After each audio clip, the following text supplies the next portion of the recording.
All right, all right. Hello, everybody. We are live for our first in-house wordsmith workshop with your host, myself, Doug. And I'm just going to let everyone have a few minutes to get themselves in, get settled. It is a lot different running this solo as opposed to these lovely fireside chats that Hank and I have on the regular. What I'm also going to do is, no matter where you're joining us from, except Twitter, because we don't have a chat on Twitter, I'm going to post a link to the workbook that we're going to be using and a printer-friendly version of the workbook as well. Hello, Hank. See, I'm not alone. Hank's always here, even in spirit. So here's a link to the workbook if you don't have it already. And here is the accessible and printer-friendly version, because if you print off the first version full of color, you will go through all the ink in your household. So we'll give people another couple minutes to get on in here, get settled, get the workbook if you don't have it already. I'll give my little spiel before we get started, but this is, like I said, our first in-house wordsmith workshop. It is just one of the many things that we are bringing to Dabble Premium to expand the writing experience that you have with Dabble and support you as you pursue your goals in finishing your book and publishing and whatever it is that you want to do. We want to be there to help you with it. This past week, we've had Ines Johnson, a successful indie author, do a workshop that's on our YouTube channel as well. We had our kickoff event. We had Michael Laron yesterday for a chat with Hank. And we had our first writing sprints Wednesday yesterday as well, that I personally got 1,000 words written in. So it's already benefiting me, if not everyone else. This is our event today, and tomorrow we will be having a wrap up where we'll explain everything else that's going on this month. And we'll just give everyone one more minute to get in. Again, the links to the workbooks are in the chat. If you're just joining after the fact and can't see those for some reason, just shoot me a message in the chat there, whether you're on Facebook or YouTube, and I'll send them again. But you should be able to see them, I hope. And today our workshop is going to be all about finishing the first draft, getting those words written, because for as many things as there are in storytelling, the most important thing you can do is write. Like, you can't have a book unless you write, right? So, hello, Chris. Chris, it's wonderful seeing you in all these events. Thank you for stopping by. Of course, and thank you. And Brianna, welcome. Howdy. And Hank, thank you. We'll add the links to the show notes at the YouTube video as soon as it's ends. Yeah. So if you're watching after the fact, as I know a lot of people will be, the links will be there. That's yours. They're all fillable, or you can print them off if you're a paper person. And yeah, I went into making those workbooks thinking if I can't find it valuable, what's the point in making it? And so I filled it all out, and I personally found it valuable. So I'm hoping everyone else does, and we'll be using that as we go through here. All right, we have a couple other people showing up now. A lot of people showing up, actually. So we have Evie, or Evie, my apologies. Hello to you. Leah from Miami, hello. Lynette, hello. Stephanie, hello. I'm on by myself for the first time, so this is an experience for both of us, but welcome. Awesome. Good evening to Ilsa. All right.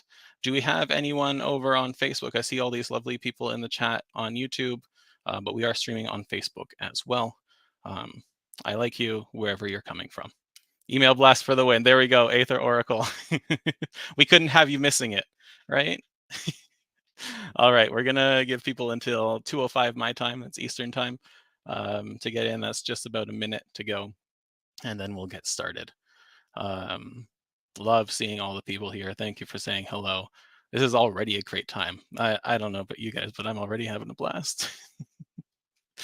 And I'll say again, tomorrow, I believe it's at 3 o'clock, we have our wrap-up event for the week, where we'll talk about some of our favorite things. We'll answer any questions people might have, and then we'll chat about what else is coming up this month, because there's a whole lot more events, spoiler, including another workshop like this one coming up later this month.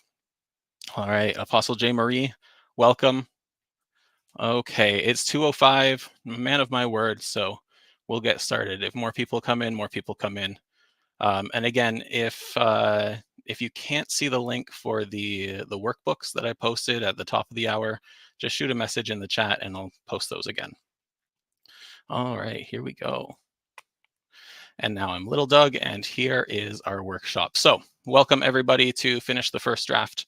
This is a Dabble Premium Wordsmith workshop that we put together for you to provide you some proven techniques to get those words written. Because like I said, if you can't get the words written, you can't have a finished book. It's an important part. It is the most important part. All right. And Clev, sorry if I'm mispronouncing that. Welcome. I'm glad you could join us. Okay, here we go.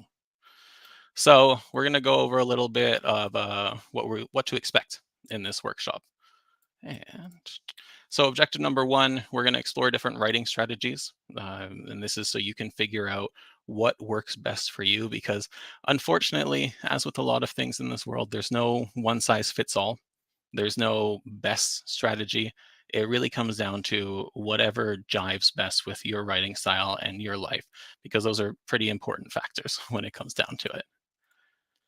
We're also going to look at common challenges that people experience, because you will experience them. No matter how seasoned you are at writing, there will be obstacles that pop up in your path. And so if we can kind of look ahead and plan for these, we can either avoid them altogether or at least minimize the impact that they're going to be having. And finally, at the end of it, we're going to create your own customized personal writing plan. 8 steps. We're going to go through them one by one. Those are all in the workbook. So at the risk of sounding like a broken record, if you don't have that, then grab that link or let me know if you can't find it. Okay, and the whole point of why we're here is to put you on the right path to finishing that draft. It doesn't matter if you have 60,000 words left to write or 200,000 words left to write. We're going to get those words written. So who am I? I'm Doug.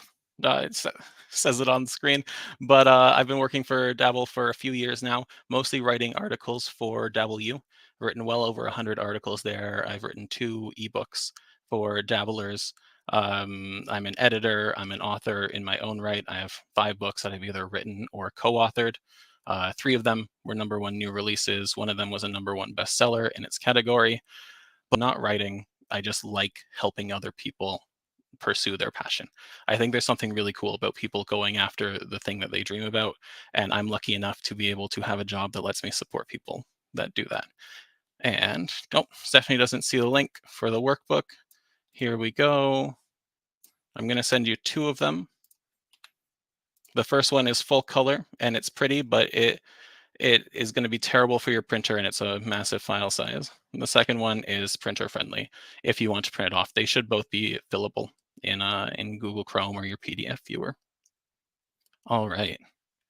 So a little bit of housekeeping just to get some things out of the way. They're mostly straightforward and common sense, but if you have any questions, please post them in the chat. I'll try and answer them if I can while we're going through it. If not, we have a dedicated Q&A session at the end. So please feel free to post any questions that are relevant to this. I don't know, the meaning of life. I don't know the lottery numbers that are going to win. So any writing questions, especially about writing plans and writing techniques, please jot those down. We're also here to support and collaborate with one another, so participation is encouraged. It will be a lot more successful if we're interacting more, but also don't feel pressured into that. Also, whenever you're interacting with anyone, keep it respectful, keep it positive. Any kind of hate speech or unnecessary criticism or just being rude will not be tolerated. All right, so our agenda, the introduction, we're already here. You're already in it. Then we're going to go over some writing strategies. Again, those common challenges. We're going to look at that writing plan that we talked about. And so when you walk away, if you follow along in the workbook, you will have your own writing plan ready to go to help you out. Right after this, you can write some words. Maybe tomorrow, depends on what time it is for you. We'll have our Q&A session, and then we'll wrap things up. So first things though, I just want to get a sense of where everybody is in their current draft. So if you're on Facebook or YouTube, please drop in the chat where you are in your current draft. 1, just getting started. 2, less than a quarter done. 3, about halfway there. 4, you're getting close to the climax. And 5, you're almost done. Or if you're somewhere in between, it's hard to come up with a poll that catches every single potential spot where you could be in a book. For myself, though, I want to say between two and three. I'm just over the quarter way mark, but I'm not quite at the midpoint yet. And I'm excited. I'm excited for what's coming next. But it also, as we'll chat about, is one of the harder parts of a book to write once you start getting towards the middle there.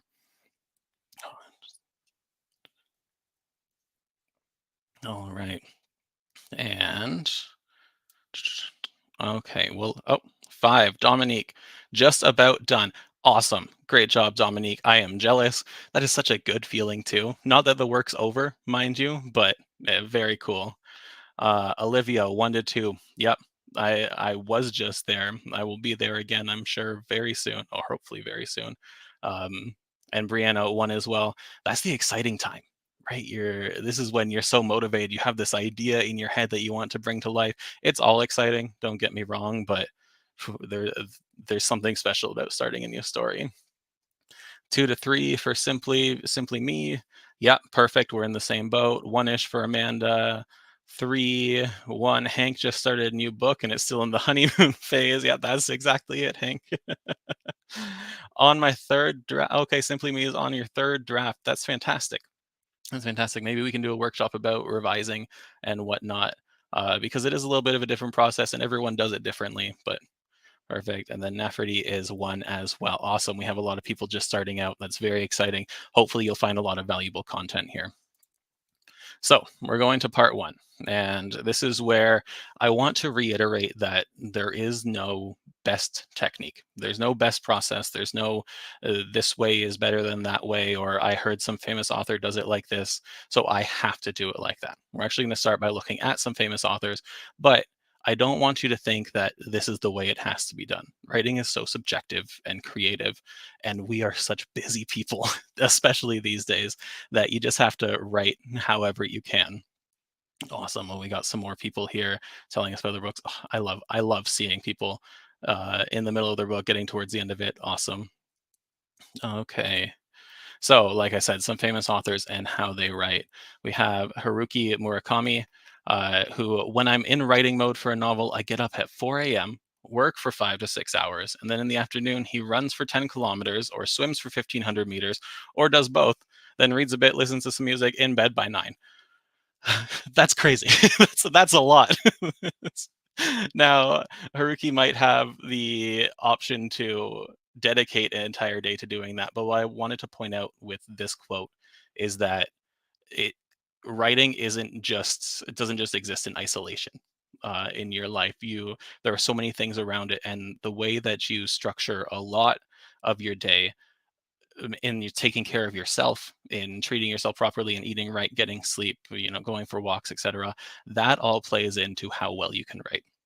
It's not like you sit down and suddenly the rest of the world vanishes, right? So as you're creating your writing plan, don't forget that you are above your writing, right? You are more important. All right. Okay, Iron Man from Brianna. All right. Then we have Stephen King. I feel like a lot of people know Stephen King's writing aims for those 5 or 6 pages a day.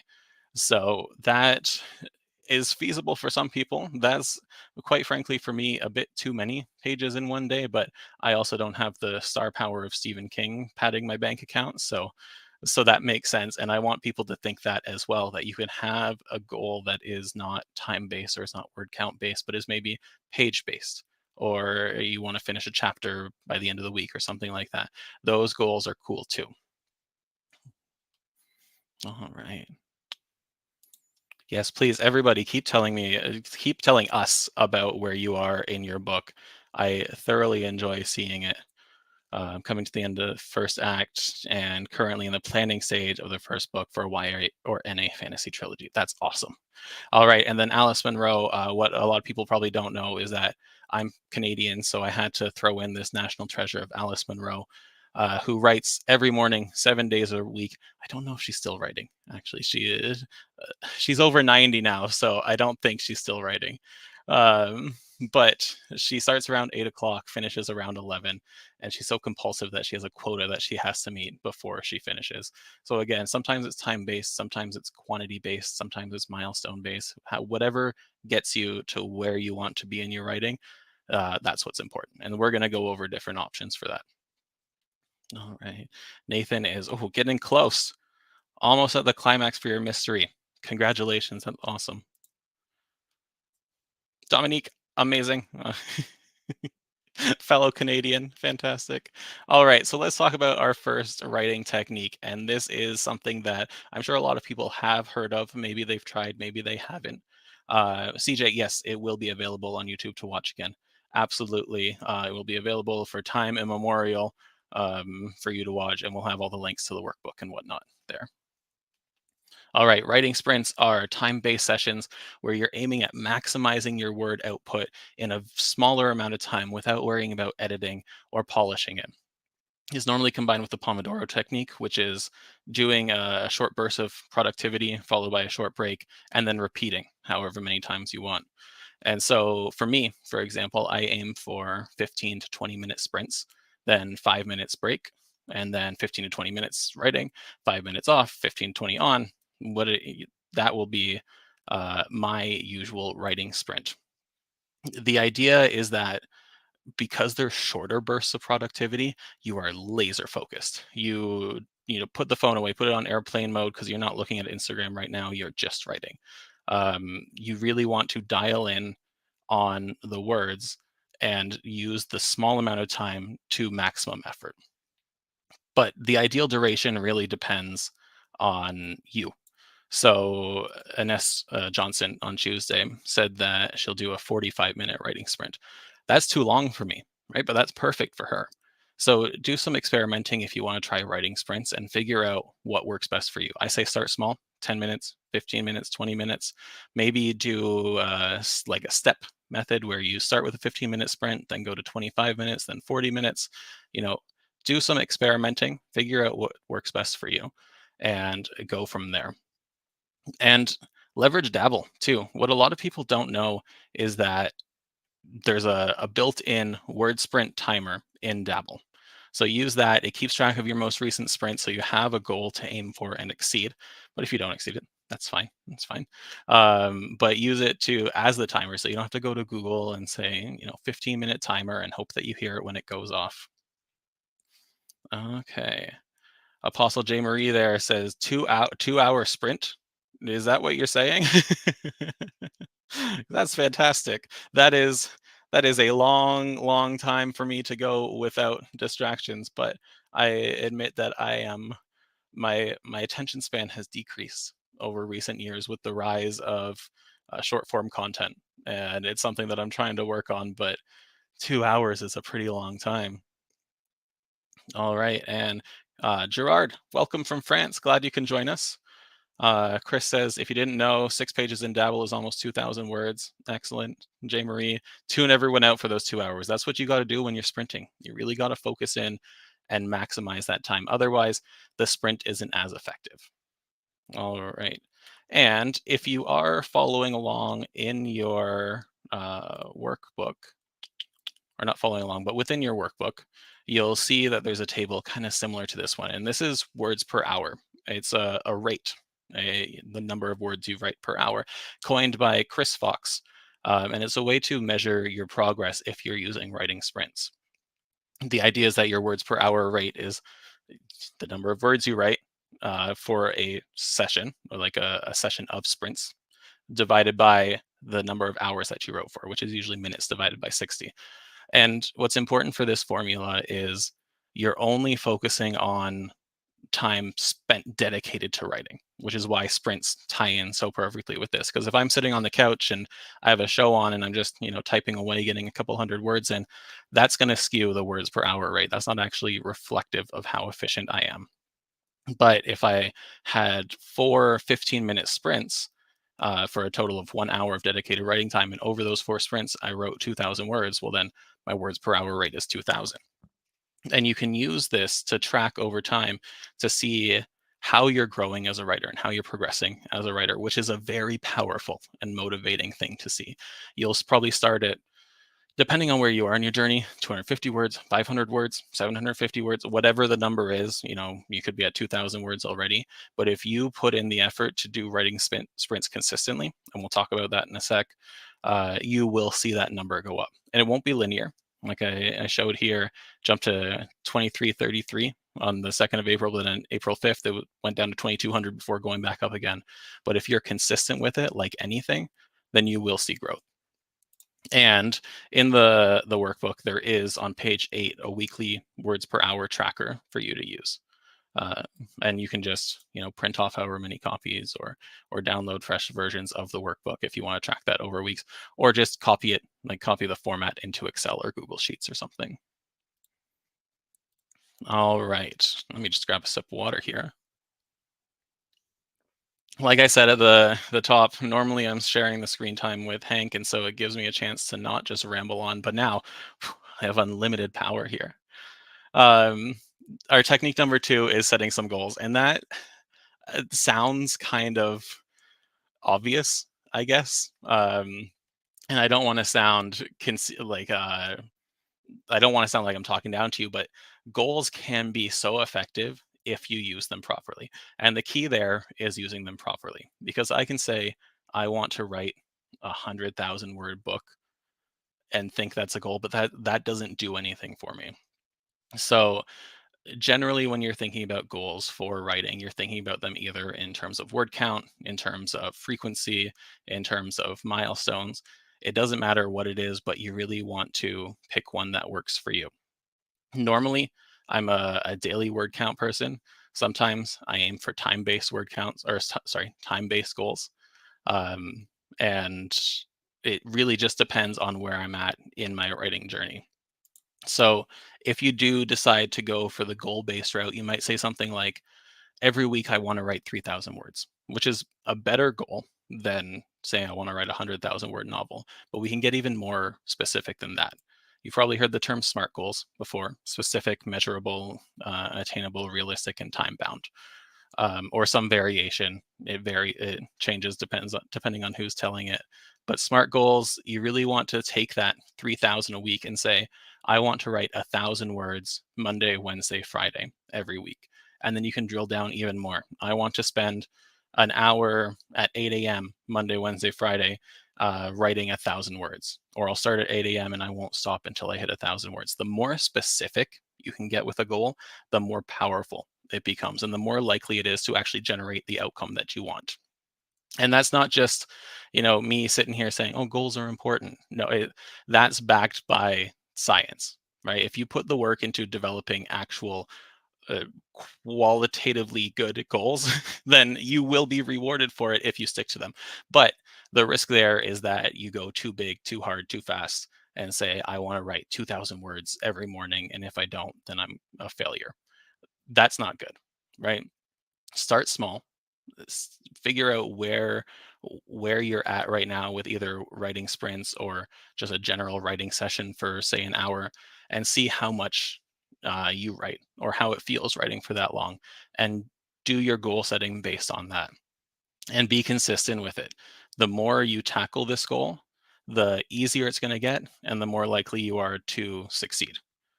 um, in the workbook, we have a whole couple pages, I want to say 3 pages, about goal setting. And it starts quite high level and just keeps narrowing it down and down and down.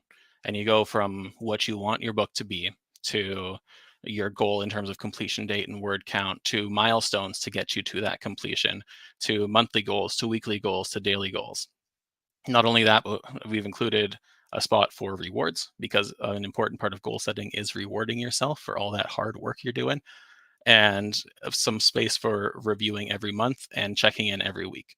It's all pretty straightforward. I'm not going to go through it box by box, but take some time to look there and figure out where you want your goals to line up. All right. Then the third one, we're talking about writing habits. This is probably my favorite technique. Oh, we have, before I jump into that, George here says 20 every 20 minutes, stand for 20 seconds and stare outside at green grass, trees 20 feet away from a physical therapist. I like that, actually. I like that quite a bit. Thank you for sharing that. Because especially as someone who works from home, writing and working from home is a lot of sitting. It's a lot of staring at a screen. So if you are doing a 20-minute sprint, for example, at the end of that, stand up, go look at something 20 feet away, go get some fresh air, just a nice deep breath. Thanks for sharing that, George. All right. So writing habits. Like I said, these are probably my favorite technique to implement in terms of getting a book finished, because writing a book is such a grand endeavor. It is huge, especially if you're a fantasy writer or a sci-fi writer. Your books can be upwards of 200,000 words long, and those don't just manifest themselves overnight, nor do they come into being because you occasionally sit down and write. If you want to tackle something that big, it's best to just chunk it out into smaller pieces and make it regular. So with a writing habit, we take that really big project and we say, I'm going to write for however long every day, through Friday or Monday through Sunday or whatever, Monday, Wednesday, Friday, whatever works for you. You're going to take it, you're going to plug it into your calendar, and you're just going to keep doing it until it becomes as regular as brushing your teeth, right? We all, after breakfast, brush our teeth, before bed, brush our teeth, or we should. Let's be real. Um, so you want to make writing into something as habitual as that. And the benefit to this is that you're not beholden to some sort of muse or a spark of creativity or imagination. And you can take that really, really big goal and say you write 5 times a week and you only write 500 words per session, only in quotes, because that's still great. Then over the course of a month, you've written over 10,000 words. That's fantastic, right? If you look back on your last month, have you written 10,000 words? And if I can say, Monday through Friday, if I can spend half an hour jotting down 500 words and I can get to that point, that's excellent. And that's where building a writing habit really lends to you getting closer and closer to your goal of finishing your draft. You're also going to want to think about what time works best for you to write and capitalize on that. I'm a morning person. I don't have the creative genius to write at 8 o'clock at night or 10 o'clock at night or midnight. Please. I know some authors that are up writing, burning the midnight oil. Can't be me. I'm already fast asleep at that point. So really lean into your own strengths and figure out what works best for you and capitalize on it. So when you're booking into your calendar, say, okay, every day at 7:30 before I leave for work or before I start work, that's when I'm going to do my best work and I'll write for half an hour. You can also use Dabble to track your improvement, because if you look under goals and stats, it will track for the last 30 days and use that as a motivation or a kick in the pants to get writing, right? If you see that your progress is going up, up, up, that's a great motivator. If you see, like I do sometimes, a big valley where there's a lot of progress and then whoosh, and then a lot of progress, like, okay, we got some work to do. Build that habit. And it doesn't have to be as extreme as Stephen King's 6 pages or 2,000 words a day, right? In fact, probably will not be. Aim for 250 words, 500 words. Start small, grow from there, and you will find that it kicks in no time. There we go. The workbook is free. There we go. So yeah, Stephanie, the workbook is totally free. It is all kind of combined into one here. Everything that's going on this month is free. Excellent. I see people chatting in YouTube there about what they're writing. I love seeing that. Portal Fantasy from Chris, Sci-Fi Mystery from Nathan. I just need a second here to take another sip. And one of the things that you can do with writing habits is combine them with the other techniques that we've already talked about, especially with writing sprints. I'm a little biased because that is how I write, or how I ideally write, is every day, same time, same amount of sprints, get the words done, and then just go on with the rest of my life. Right? That's my fun writing time. I get to visit my characters, and then it's time for work, unfortunately. Best working time, 3 a.m. for J. Marie. More power to you, because I cannot do that. T is writing a sci-fi spiritual novel. Excellent, excellent.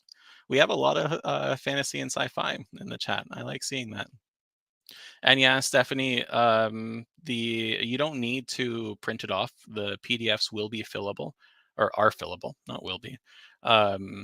But Hank will make sure that the links are in the description of the YouTube video so that anyone watching this after the fact can grab them. Okay, and the last specific technique that I want to chat about is what I've dubbed inspired moments, and they kind of come in two parts. So inspiration is something that we can all benefit from, but it's not something that I want us to be anchored by. I think a lot of writers will get this in their head that they can only write under the perfect conditions. And personally, I'd love to, fly over to Scotland and sit in a castle overlooking a vast field and have someone bring me a coffee in the morning while I'm writing. That would be perfect. My muse would be going wild. That's not what happens. Unfortunately, that is not realistic. And if we only wait for those perfect moments to show up, then we'll never finish our book. But what we can do is start engineering those moments. So even though we're all busy, and I get it, it's almost like there is no time in the day. There will be 5 minutes here, 2 minutes there, 15 minutes somewhere else that you can leverage for writing in order to get like bonus words in.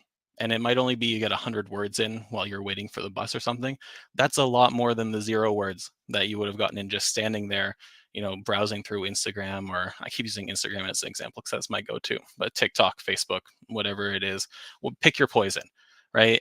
Mindlessly scrolling is an endorphin hit or a serotonin hit, but it is a missed opportunity, and it feels uncomfortable at first saying, hey, I have 10 minutes to kill. I'm going to whip out my phone and type some words into Dabble and make a little bit of progress on my book. And to be honest, it took me a long time to get comfortable doing it. But the more you practice it, the more efficient you become at it, the easier it becomes. And the less there's almost like, for me at least, there was almost like a little bit of embarrassment. Like, oh, I'm standing in the midst of a whole bunch of people typing away on my novel, despite the fact that I love that I'm a writer and I love talking about my writing and sharing my stories with people. So that's the first step, is just getting more comfortable with identifying when you have a couple minutes to work and take advantage of that, especially if you have your phone on you, which most of us do. The other thing you can do for inspired moments or engineering these inspired moments is take a 10 minutes at the beginning of every week and look ahead at your calendar, think about what's coming up, and pick out moments when you know you will have an extra 10 minutes to kill. If you commute on the bus, boom, there, I mean, that's an easy 10 to 90 minutes when you could be writing. But I think till last week, I had a dentist appointment and I had to get there 20 minutes early. So I hopped on over to a coffee shop next door. I knew this was going to happen. I knew I was going to be early. So I brought my laptop with me, hopped on over to the coffee shop, got 500 words in. All right, that's 500 words that wouldn't have happened if I didn't think ahead. So that's what I mean by inspired moments. It's not waiting for inspiration to hit us. It is planning ahead and leveraging those moments that we have and forcing inspiration into them until it becomes easy for us to leverage these minutes. All right. We're going to take a break here, or take a moment just to catch up on the chat. Uh, Romantic horror for Brianna, excellent. Move over romanticy. My better half loves romanticy, so I can't make any comments about that. But romantic horror, I'm a big horror fan. Pat Marshall joining us from Sonora, Mexico on Facebook. Welcome, Pat. Thanks for stopping in. A lot of chat here. Download link for the workbook are now posted in the description of the video from Hank. Thank you, Hank. You are excellent. Justine has a lot of writing on their phone. That's awesome.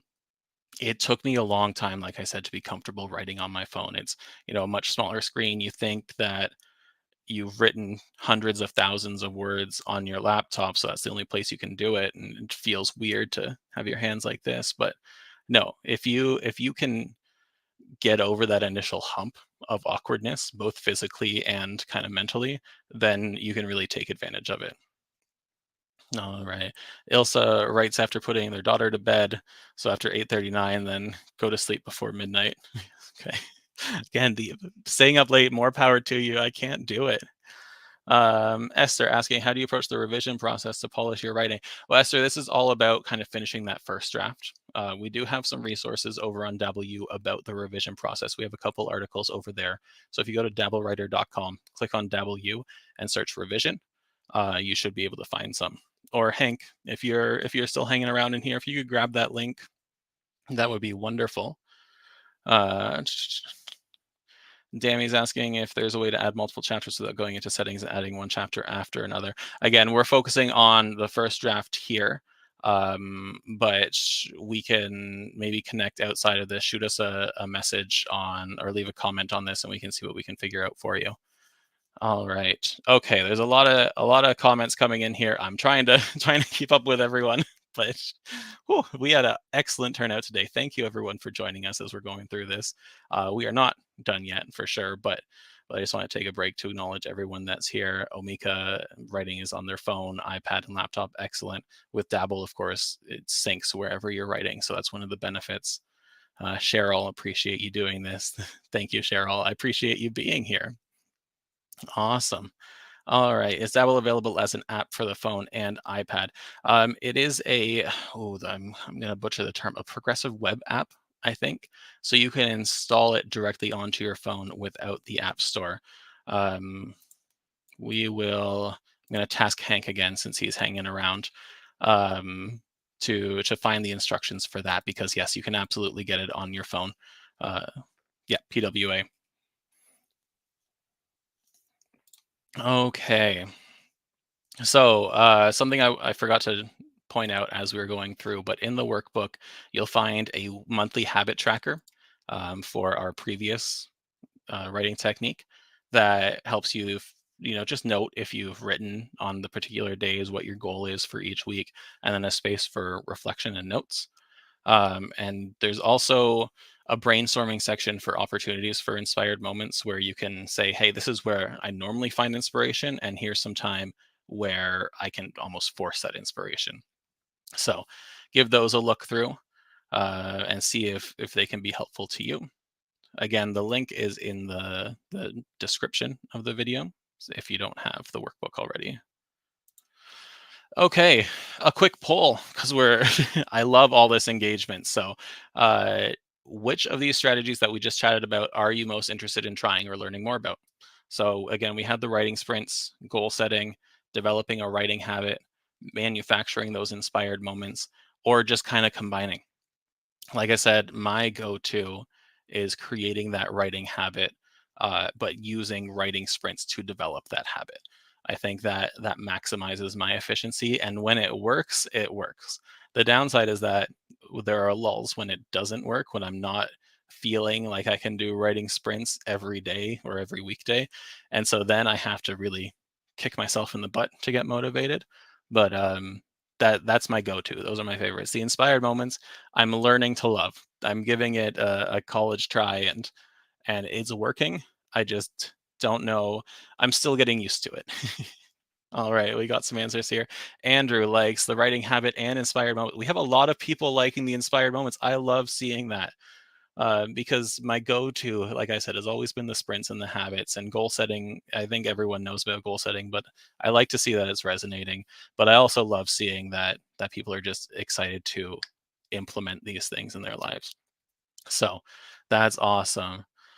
Writing habit 4 and 3, 2 and 3. Okay, yeah, the habit. I think whichever way you go, developing the writing habit, a writing habit, is a very powerful tool, and you can kind of link the other ones into it, however it works.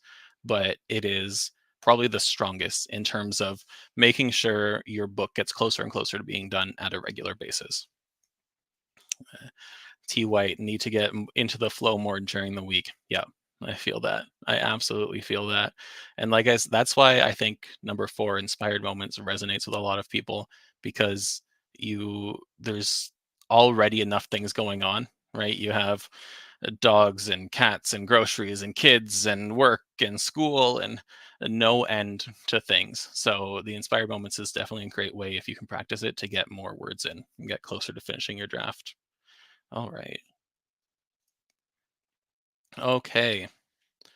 Now we're going to move on to part 2. which is the challenges, the common challenges that you will inevitably face, that I will inevitably face, that we've all faced at some point, I'm sure. And first up, writer's block. Everyone's heard of this term. It's kind of a nebulous term for situations or mindsets where we don't want to write or feel like there is something stopping us from writing. And the thing with writer's block is that it, it feels almost insurmountable because if I'm sick, I can say, okay, I have the cold or I have the flu. That's stopping me from doing something. If I'm just sitting in front of a blank screen and the words aren't coming, it's tough to attribute that to something. So, uh, what I would love is if you have any experience, or I'm sure you've experienced writer's block, but the last time you experienced it, what did it look like? What did you try to do to get over it? And have you found any success in it? Because a lot of people are almost scared of writer's block, and I get it. Like I said, it's this nebulous thing that stops us from writing. So it's tough to deal with. As we're getting some answers in the chat there, when it comes to writer's block, often it's caused by some external factor. It doesn't actually just pop up, right? It's something might be messing with our confidence or our motivation. We might have had a particularly stressful week at work. We might be in an argument with a friend. Something might be happening that is impacting other aspects of your life because that's just how life works. So if you can take kind of a step back and identify w- what's putting you out of whack, what's messing with your mind and the rest of your life, if you can identify that and try and work on it. Things like confidence, you can't just make yourself confident, right? Like that that's not a thing that you can do, unfortunately.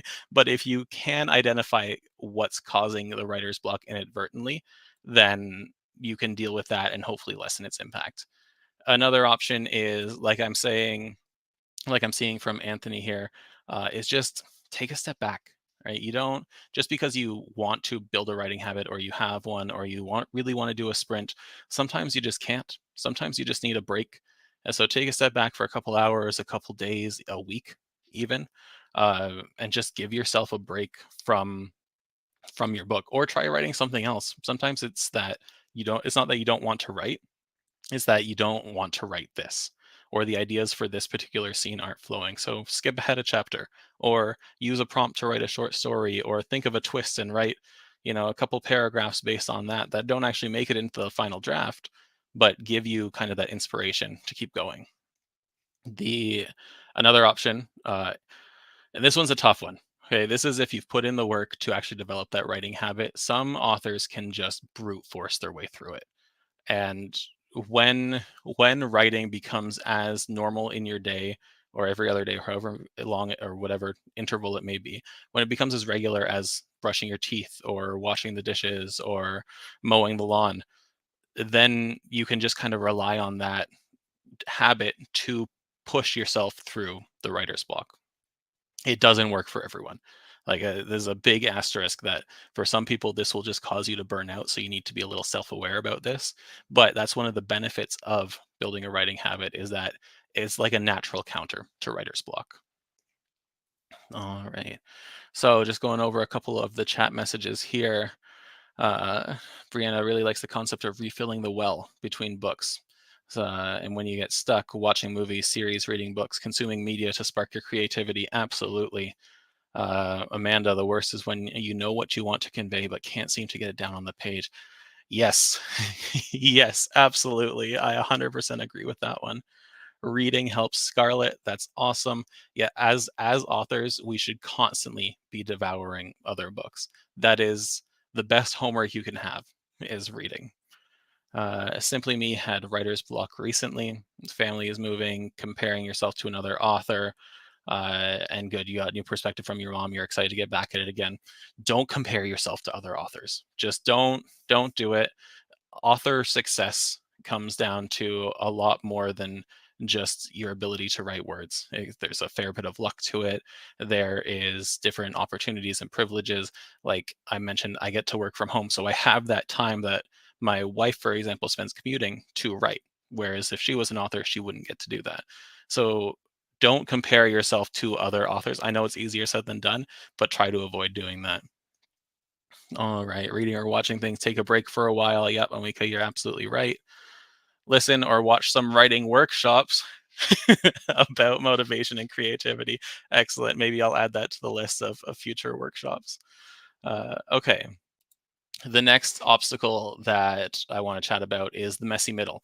And that's where I'm finding myself these days is the middle of your book, say from partway through act 2 to towards the climax, you lose momentum.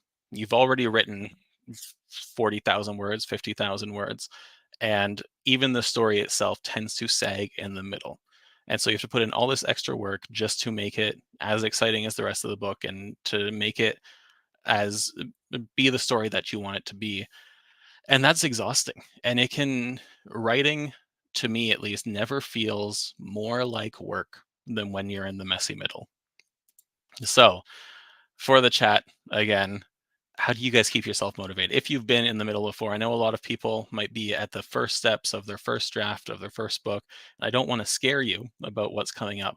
Rather, I want to provide you with these techniques, the ones that we talked about before, that you can use to kind of push yourself through that messy middle and strengthen yourself as you're writing those words. Um, and if you have found that you've struggled in the middle before, how have you overcome it? What techniques did you use? Personally, this is a time where I just slow myself down. I maybe reduce my goals a little bit. Instead of aiming for, let's say, 1,500 words in an hour, I'll aim for 750 words because I want to be more deliberate. I want to put more thought into it.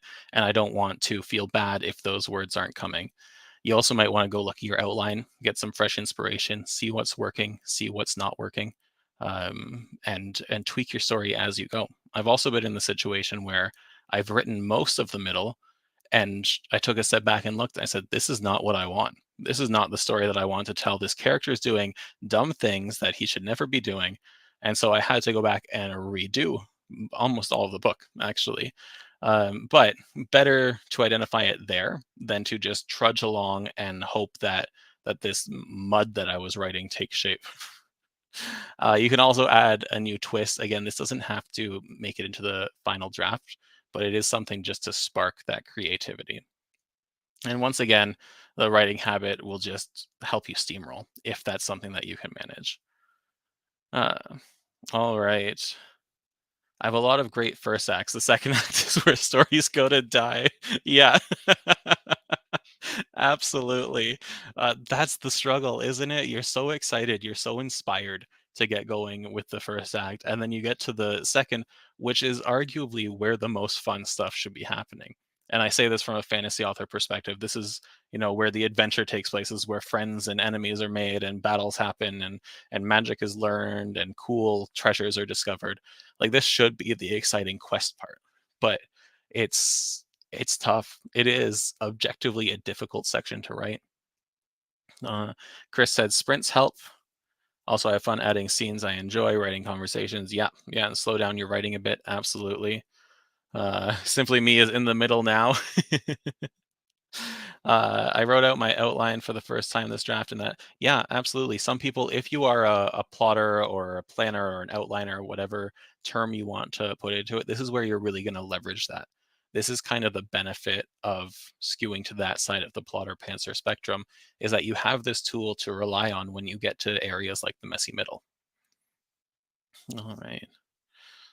And J. Marie, build my characters as avatars, making them more real and helping me get into their space. Yeah, and we have on W, we have some character interviews, some questions you can ask your characters, some profiles and templates that you can fill out to get to know them better. Because the better you know them and the better you know your world, the easier it's going to be to write. 6 a.m. with my phone when my mind is fresh and I'm still in a dream mode. Gerard, good for you. 6 a.m. 6 a.m. I'm getting geared up to take the dog out if it's a nice morning. But I use that fresh air to help catapult me towards writing. All right. Perfectionism. This was one I really struggled with, and I know a lot of authors struggle with. But this mindset where we feel like everything has to be the best that it can be before we move forward. And this is the absolute worst enemy for progress. The thing with writing is that you will be revising this draft. This is your first draft. It is the worst your story will ever be because you're going to spend time afterwards making it better. Don't spend time while you're writing it trying to make everything perfect. If that's your style. If you're struggling to get the words down, don't focus on making them perfect. You can make them perfect after. Some more experienced authors, like we had Michael Laron yesterday, say that he focuses on creating the perfect pages at the end of a writing session so that at the tail end, there's less editing and revising to do, which is great. But he has however many dozens of books published now. The man's cranking out 10 to 12 a year on top of everything else in his life. That's not the norm, especially for newer authors. So when it comes to perfectionism, it can really slow down your writing to a crawl. Now, as with everything else, let me know in the chat if you've been affected by perfectionism before. It took me so long to get the idea out of my head that I can have an imperfect first draft. And once I realized that, it off to the races, at least for that one book. And yeah, practice writing imperfectly for your first draft. It is the enemy of progress to slow down. So you need to be able to get comfortable with having filler words and purple prose and grammar errors and all these typos. Like, sure, you can go back and correct them in between writing sprints, or maybe you dedicate an hour outside your normal writing time to just edit what you've written over the last couple days. That's fine. I'm not saying don't do that, but don't write a sentence and then look back and see if that sentence is exactly what you want it to be. Don't write a paragraph and then do the same thing. That's it will destroy any momentum and you will be stuck on that book for so long. It took me 5 years to finish my first book from initial thought to actually publishing it. And part of that, not all of it, but part of it was because of perfectionism, because I thought, okay, I'll write this chapter, but I want it to be perfect before I move on to the next chapter. And that's just not good for new writers, especially because at that point in your career or your journey, you don't even know what a perfect chapter looks like. If you're trying to perfect chapter one, but you've only ever written chapter one in your entire writing journey, you don't know what a perfect chapter one is. So just keep writing, get that practice in, and get those ugly words out so that you can make them better later. All right.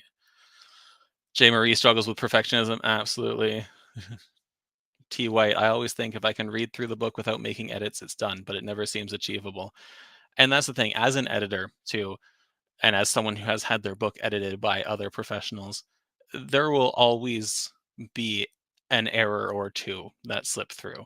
I Hank and I were having a fireside chat just a little bit ago, and I think I shared that another editor edited my book, and then I went through my book a couple times, and somehow it got through that my main character covered their hands with their ears rather than their ears with their hands.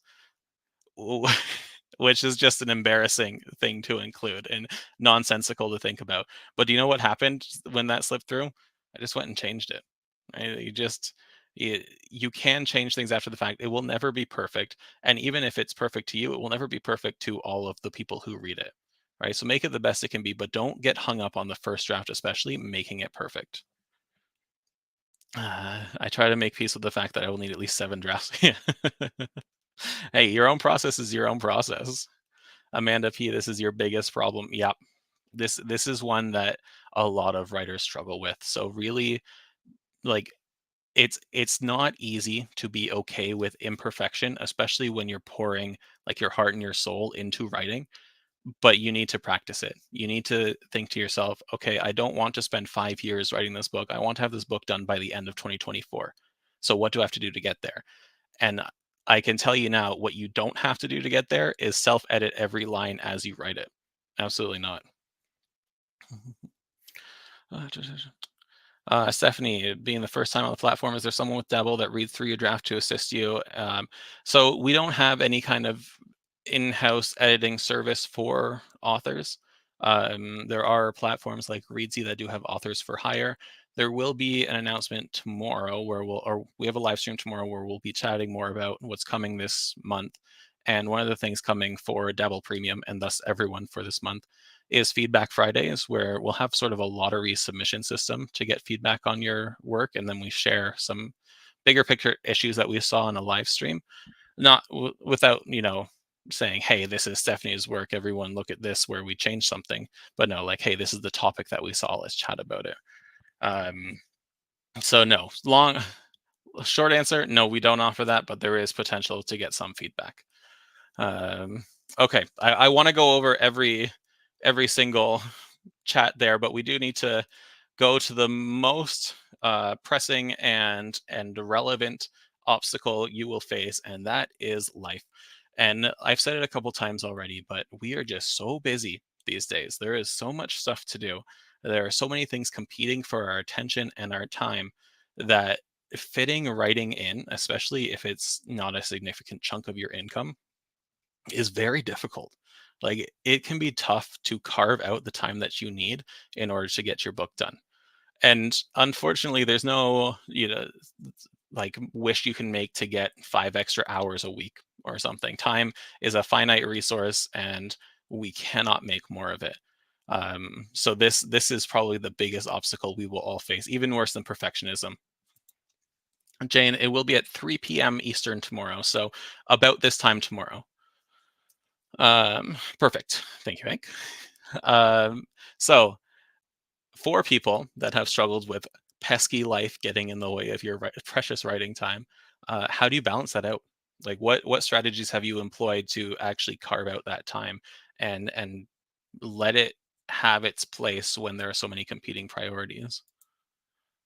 Um, and this one, for me at least, it's looking at those writing routines, building that habit, but also being flexible in terms of your scheduling. If I, have to go to an appointment during my writing time, that's fine. I'm not gonna, it's not the end of the world. And my writing habit isn't broken because I missed one. But maybe I can see, okay, during my lunch break, I have 20 minutes. It's not the full hour, but I have 20 minutes that I can squeeze in, and I'll get it in there. You can also, and this is going to be a tough one for some people, and I know it's tough for me, reflect on whether or not time management is actually the problem. Sometimes I just don't want to write, and I'll blame it on life. I'll say, oh, I have so much stuff to do, I have dishes to do, I have the grass to mow, I have work to do. But realistically, I just don't want to write some days, and that's a-okay if you don't want to write that day. But if you find that it's recurring, then you need to address the issue that's not life, right? You need to figure out why something is stopping you from doing this thing that we all know you love to do.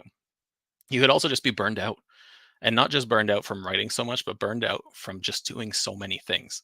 And if that's the case, odds are it's you just step away for a little bit, figure out where you can save some time, take a weekend off, go just smell some mountain air, go to a spa, have a nice hot bath, do something, right? Do something to just lower that stress a little bit, because writing can be a source of stress, especially if you don't have a lot of time in your day.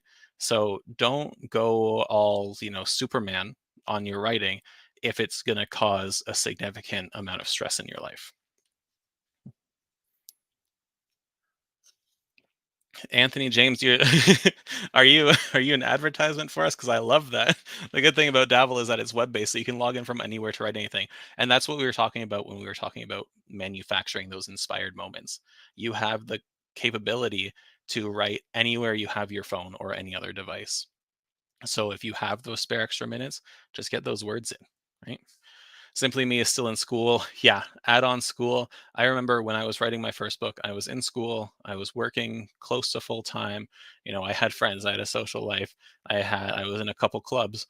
So there are many reasons that first book took a long time to finish, but is also, you need to acknowledge that if writing is important to you, or finishing your first draft is super important to you, treat it like that, and find some time and be serious about it. But I'm not saying, you have to sacrifice school or your social life for it, but no, just think logically about where it can fit in to a schedule. For a month or two, Simply Me got into a writing habit, wake up at 6:30, write until 8. That's fantastic. That's perfect.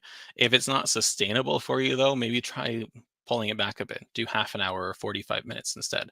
It is more efficient to have a sustainable writing habit than to have a really big one for a short burst of time. Okay. Okay. So now we're going into crafting your own writing plan. And if you are following along in the workbook, page 10 and 11, we have the 8 steps to writing success. And then on page 12, we have the actual first step of this writing plan.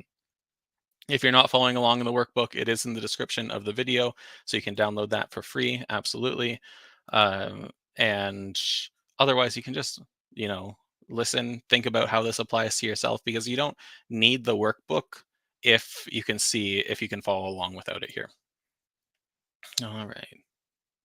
I just saw, actually, I'm going to save some of the questions until the end, though, because I know we have hit the hour mark, so we might start losing people, but we do want to get through these, and then we'll have a whole little session for Q&As. Okay, step one in creating your writing plan is reflecting on your journey, where you are right now, what you want to do, all of that. So, your current project status, where are you right now? We started this workshop with everyone explaining where they were. A lot of people were at the beginning, some people were in the middle, some rock stars were towards the end, or even, very close to finishing their book. So, first step, figure out where you are right now. Then think about what has worked for you before. Simply Me just said that they used to wake up at 6:30 and write until 8. That's fantastic if that's worked, but maybe it was too much. Keep that in mind. So if you go to start building a writing habit again, you can say, okay, I've done this before, I found success, but maybe I don't have to go so hard. On the other hand, think of the challenges that you've encountered and what did you do to overcome them. We just went over all of these. Think about uh, anything that kind of stuck out as things that have stopped you from writing before, and think about the ways that we chatted about in the chat and on screen here about, or how you can counter those, how you can prepare for them to either avoid them, like perfectionism. If you start practicing writing imperfectly or being okay with writing imperfectly, then perfectionism is less likely to stall you out later on. If you are struggling with finding time in life, then look ahead and start using a calendar. Seek out those opportunities to book in some writing. All right. And then insights. What have you learned about your writing preferences and challenges? Like, this is very unique to you. It's unfortunately in this format, I cannot give you tailored advice about what what your writing preferences are and what tends to pop up, but you do know yourself. And if you take some time, 5-10 minutes, to think about what has worked and what hasn't, and what you really like and what you don't like, you'll find it there. So that's our first step. You got to figure out where you are. You've got to figure out what you've done before we can get going. Next, we're going to talk about our vision and our goals. So, what's the core idea of your book? We want to jot that down.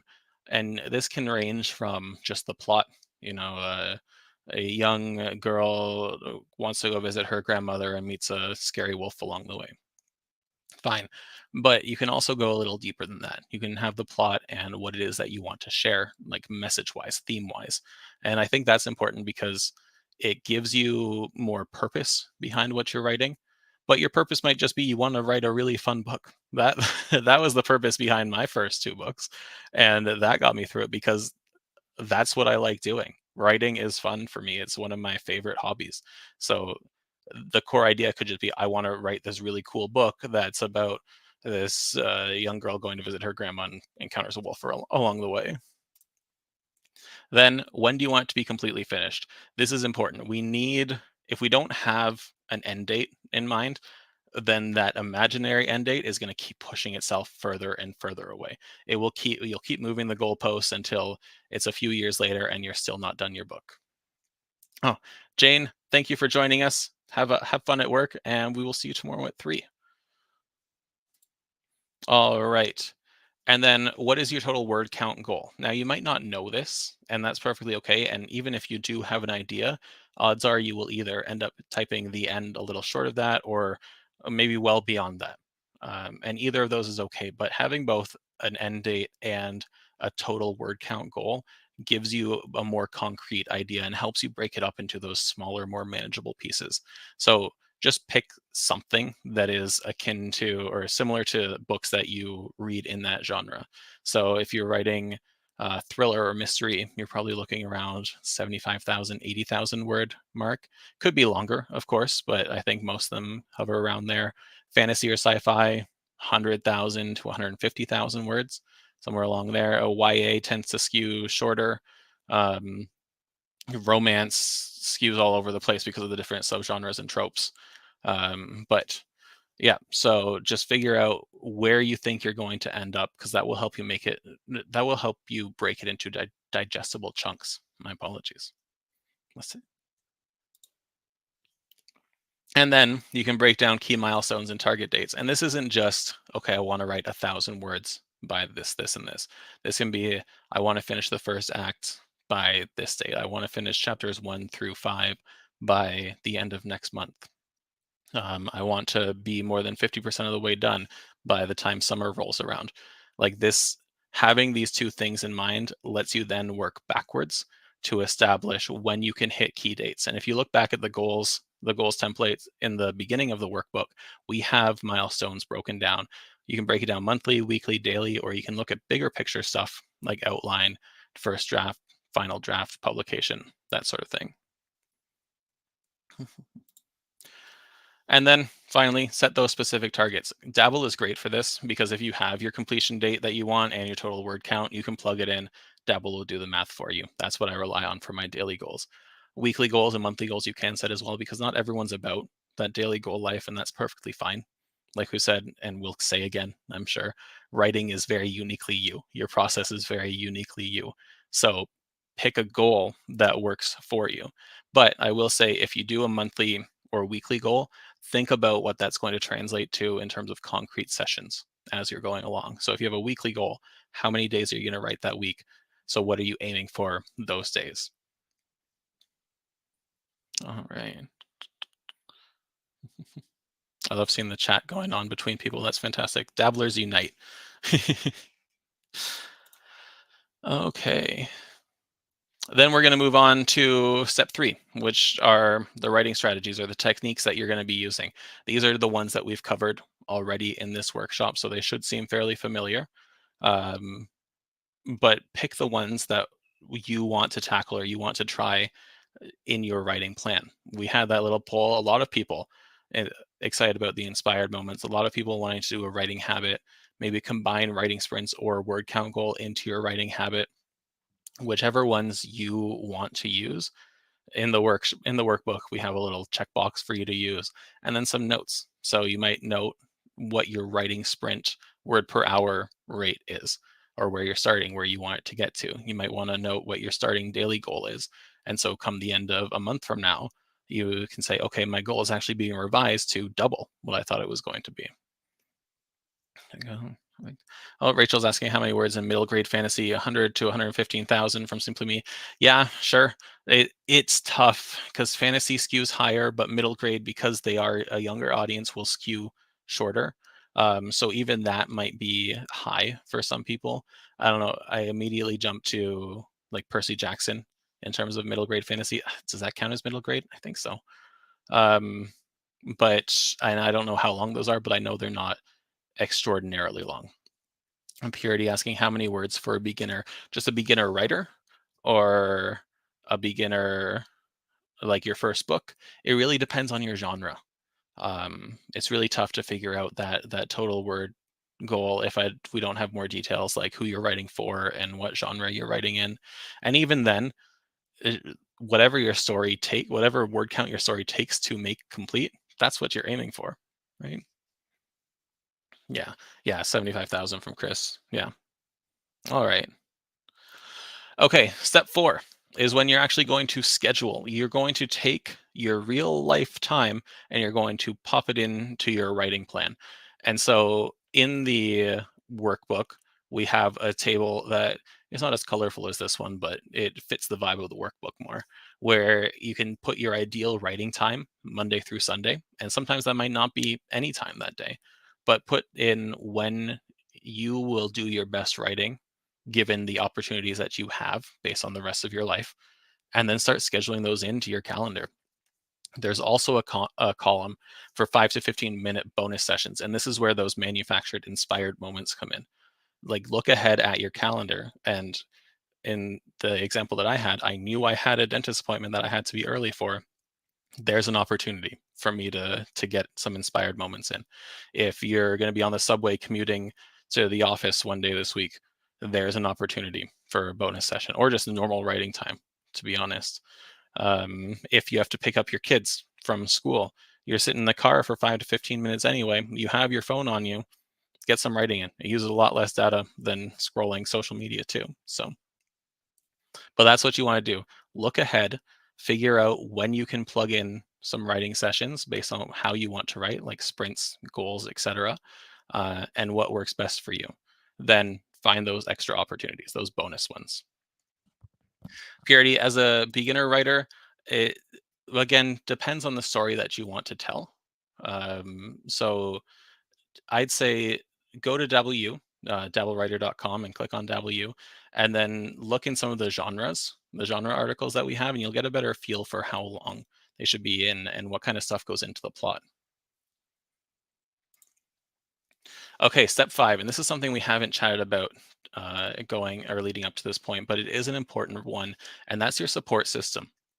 And so part of your writing plan that I want you to include is identifying people who will play a role in that plan, their name, what they're going to do, their contact info, and most importantly, when you'll reach out to them. So this could be something like your accountability partner. Right? You have a friend who's also a writer, and maybe every day that you guys are supposed to write, you shoot them a text saying, I got 500 words written today. And they respond with, that's awesome. I also got 500 words done today. And that's their role in your support system. Maybe you have beta readers in there. So you reach out to them once you've revised your drafts a little bit and they're giving you feedback for bigger changes. Maybe your editor's in there so that once you're ready to have it copy edited, that's who you send it off to. You want to build this team that isn't labor intensive for people to be on. In fact, some people might not even know they're on it until it's beta reading time, and then you reach out to them. They should know that, they should have volunteered to be a beta reader. Don't get me wrong, you can't just assume someone's going to be in your support system, but you don't need to, like, if you have a writing partner that you already chat with like this, you don't need to say, hey, can I officially put you in my support system? No, you just note down who's important to keep you accountable and to help you on this journey, and keep those in your writing plan. All right. And then step 6, we're looking at those pesky obstacles. So in your writing plan, you want to note exactly what obstacles you've experienced in the past, what's reared its ugly head and stopped you from getting those words written. We've all been there. So it's just a matter of identifying what they actually are. Then when do they usually pop up? For me, they pop up around the time I'm currently at with my draft, which is where the middle starts to sag a little bit. I know that my motivation is lacking here. I know that I'll use life as an excuse to not write as much as I should be writing. And so if you can note when those things will pop up, you'll be better equipped to stop them, which is our next point in the plan, which is how can you work to prevent these obstacles from happening? This is going to, again, be uniquely you. So if I'm struggling with motivation, my solution is to scale back my goals. My solution is to find ways to motivate me more, like rewards or getting my wife to check in on me and say, hey, how was the writing today? And then I say, oh, I didn't write. And she goes, boo. She doesn't actually do that, but that could be an option. If that's what gets you motivated, if that's what pushes you through a certain obstacle, then do that. I think that's hilarious. Maybe I will do that from now on. And then finally, to include in this step of your writing plan, what is your contingency plan if you're blocked by them? So if these obstacles pop up, you can't stop them, you can't slow them down, and you just kind of have to face them head on. What are you going to do? And it might be stepping away from your work for a little bit. It might be working on the outline for a different book. It might be reading a couple books to get inspired again. It might be just screaming at the sky and cursing the muses for not gifting you with a more vibrant imagination, even though we know your imagination is very vibrant because you're already writing. But think about what you need to do if you can't mitigate these obstacles. All right, second last step. This is plan to revise. And I'm not talking about revising your draft in this case. I'm talking about revising your plan uh, that we're working on right now. Because we're putting this all together, or you're going to be putting this all together in the workbook, maybe after you watch this or when you watch it later. And it probably won't be accurate the first time around. You might not know how many words you can write in a word sprint. You might overestimate what your daily word goal should be. You might realize that the schedule you came up with doesn't actually work after trying it for a little bit. So there's space in the writing plan in the workbook to schedule up to 5 review dates. And this is where you're just going to reflect on how the writing plan has been working for you. In this example, I plugged in 3 dates. One of them 2 weeks from now. I think 2 weeks is a good enough time to say, hey, is this working for me or is it really far off? Then 28 days after that date. And that's just twice the time, but you should be a little more focused in on it. You should have a more concrete plan in place. So there shouldn't be too many revisions needed. And then 2 months after that. And then maybe you go quarterly or semi annually. But you want to, like, if you're being intentional about writing, if you're treating it as part of your day, as something that you want to get done regularly, then you need to think about it in these terms. You need to be open to adjusting it. You need to think, hey, how can I make this work better for me? Because slamming your head against a wall hoping words are going to come out doesn't work. Right. And just because you made this initial writing plan doesn't mean it's going to work forever. Okay. And then this one, I'll admit, when I put this in here, it's a little cheesy. It's a little corny. But after you make this plan, I want you to actually commit to it. And so in the workbook, we have a commitment contract. Um, and it includes stuff like you commit to engaging with your writing plan, using your chosen strategies, participating with your support system, overcoming obstacles, and maintaining flexibility. And again, it sounds a little corny, but the stuff in there is relevant, right? If you are going through the effort of making this plan, and if you are serious about getting your first draft done, then you should commit to the plan and commit to trying out the different things and getting the words written and being more protective, I guess, of your writing time and being open to changing it, because again, that's super important. So there is the cute little contract at the end of the workbook there that you can, print off, scrawl your name in, whatever you want to do with it.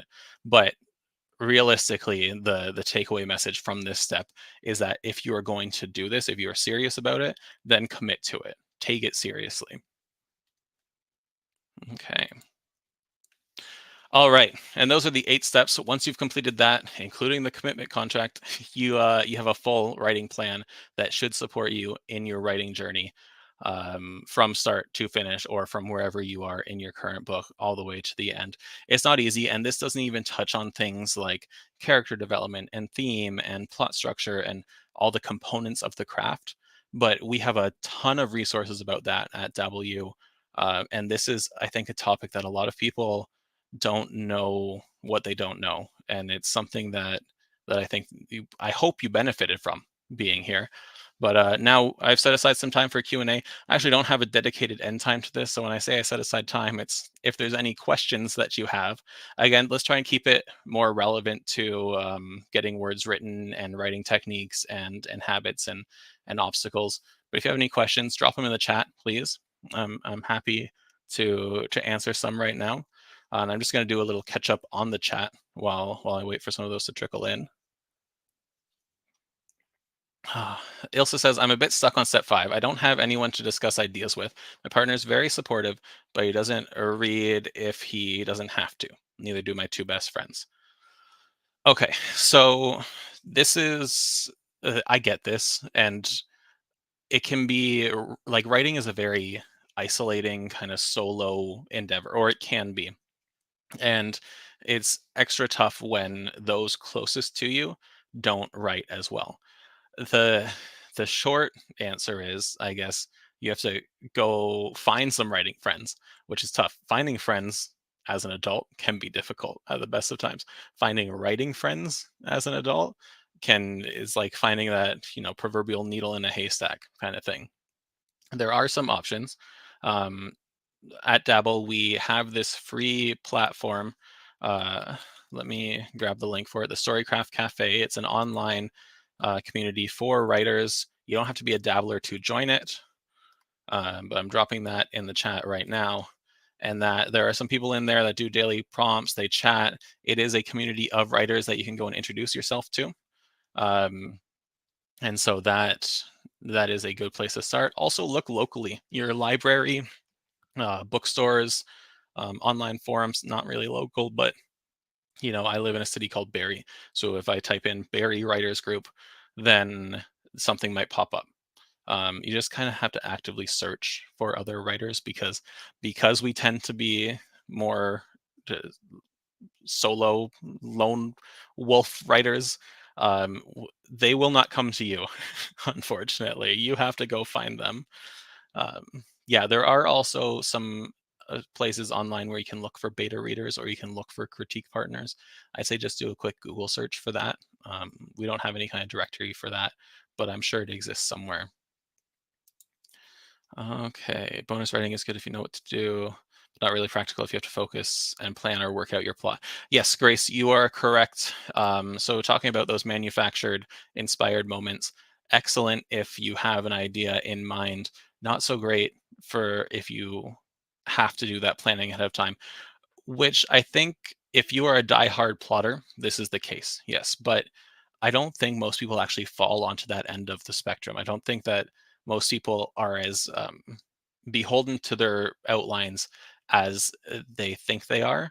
And I say this having been a very ardent plotter myself, but if you practice those awkward 5 minutes of just typing and seeing what comes out, it's going to stink. What what you write might not make it into the final draft. It might be a complete 180 from where you want to take the scene. It might feel like a waste of time, but if you do that over and over again, you will find that you will start writing better. You will start writing things more in line with what you want to write. The characters will start sounding right again without doing all of the preparation beforehand. It can be really tough if you're a very strict plotter, but it's it's something that practice can make more meaningful or more feasible for you. Piri says, "Thank you. You're welcome." Chris, I think, stalls out at about 30,000 words. Yep.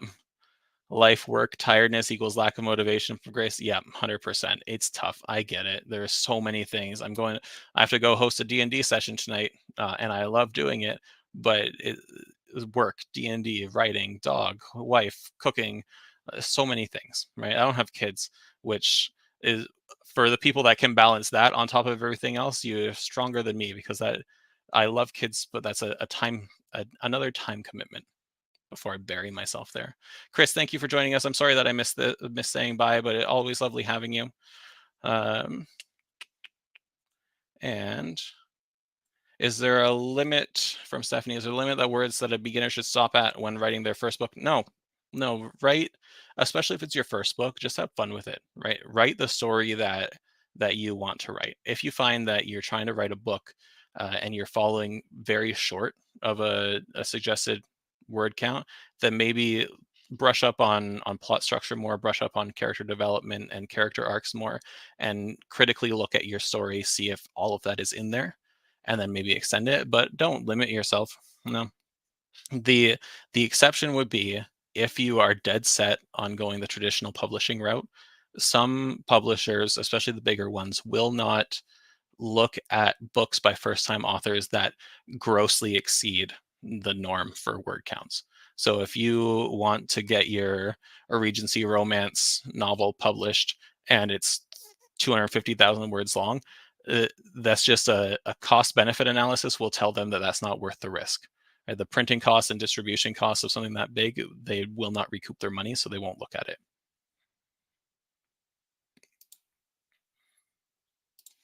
We have T White here.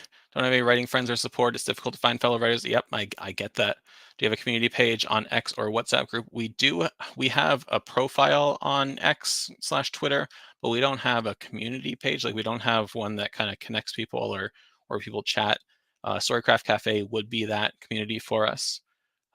So that is your go-to. WhatsApp group, no, unfortunately not. I know WhatsApp is a lot more popular in other parts of the world, but at least for myself in Canada, I use it to communicate with my D&D group, and that's about it. All right. Clev asking how to get a job working with Dabble. I recommend the software all of my students. Thank you for recommending it. I don't think we have any openings right now. We are a pretty small team, But if you follow us on social, if anything ever does come up, we'll probably post something there. Um, simply me, or is it simply Mex? I thought it was simply me and then X2, but it might be simply Mex. Apologies if I've been messing it up the whole time. Any young writers out there, or for people who know any young writers, they have a forum. People looking for beta readers. That's awesome.